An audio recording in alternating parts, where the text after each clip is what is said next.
This is a country plagued by violence. Violence that has now come to haunt its major cities. Days after the Fashion Week, Lahore was attacked in a series of blasts, bombs placed close to some of its poshest areas. And so the Fashion Week is easy to dismiss in this climate as a bubble of, for and by the rich. But if this is a bubble, in a way it is a bubble of courage. From the Western press, it has brought headlines that cry Pakistan designers defy the Taliban. But in Lahore, the designers will tell you there isn't really any Taliban to defy.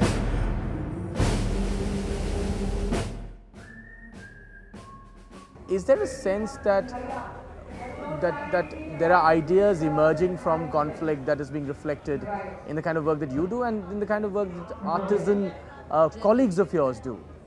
Of course, because you know, when you have artists, if you don't get inspired with what's going on around you, your art resonates what you do. Whether you're a fine artist, whether you're an architect, whether you are a fashion designer, it just reflects on what's happening around you. And if you don't, then I don't know what kind of artist you are, because you know, you sink in. An artist is someone, I'm not even saying an artist, you and I are artists. We are actually the creations of that creator. So if you don't feel what's happening, you do interviews.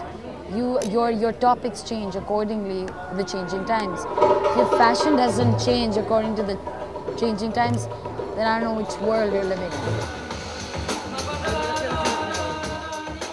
What this country needs, in fact, much more than defines, is jobs and creative outlets. In a sense, clothing and fashion does that. All this glitz and glamour, the lights and pout, while interpreted by many as cocking a snook at hardline gun-toting extremists by much of the Western press, is in many ways simply about relaxing, about having a good time, de-stressing, taking the mind off the bloodshed. I think that is what keeps the balance, because there's so much trouble that you see outside. So for me, this is my peace. I love my work, and I don't do it as a hobby, but I could say that, you know, it calms me, it relaxes me. I love fabric. I love working with fabric. I think that's the balance you're talking about. That's the balance I found. From outside, that's my disconnection to that.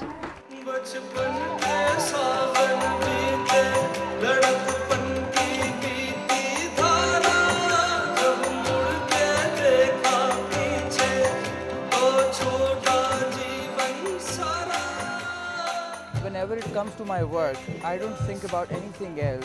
It comes out of my heart. It comes directly from my heart. I follow what my heart says. I wanted to do this. I wanted to be a fashion designer. I am fashion designer. I wanted to do this show. I wanted to do it as bold as it was. I just did it.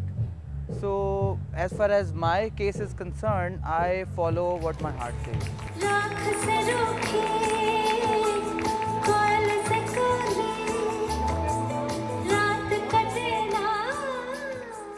That's why, on the runway, Pakistan's nascent fashion industry, already divided into two camps, Lahore and Karachi, quite like the Indian divide in Mumbai and Delhi, is showing off everything that excites them.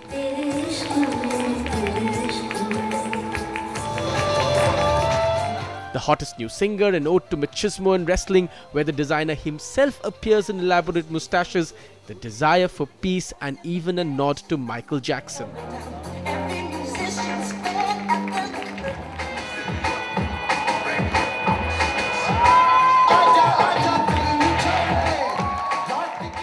Ali Zishan, a young designer who's showing for the first time at a fashion week, mixes quilts, cloth and holdalls for a uniquely subcontinental touch. Ali Zishan, perhaps part of fashion's future in Pakistan. When he shows on the runway, he says it's his way of gaining normalcy. For Fiha, whose father created the iconic shalwar kameez worn by Zulfikar Ali Bhutto, it's an extension to the way of life she has always known. Her way of saying she's refusing to restrict her life. I make what the elite craves for because they have the money. They will buy 10 at one go, and I make for the middle class that can afford it. I know they will. I make clothes where the middle class won't have a problem wearing sleeveless or a deep neck or something, and the elite can buy it because it's a great cut. Again, coming back to what I said before, merging two classes together, that's what my father believed in. That's what TJ's believed in. And the tagline is, has designs on you. You could be anybody.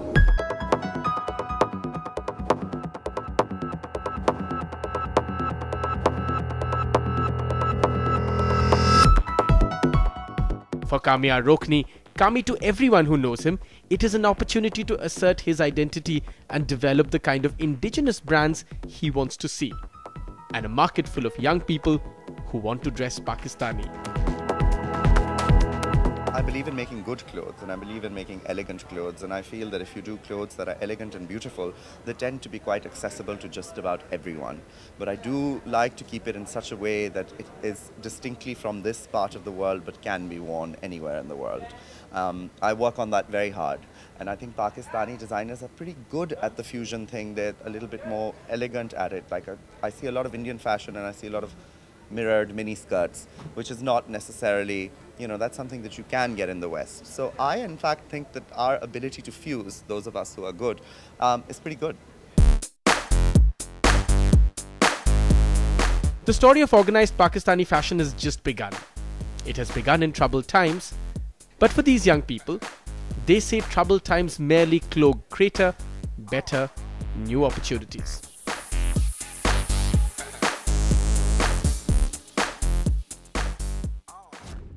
There's a lot of things need to be corrected in Pakistan before we step out. Do you get a sense that civil society is working to correct it? No, it's not. I think the civil society needs to do more. I think going to a lawyer's rally is not what Pakistan is all about.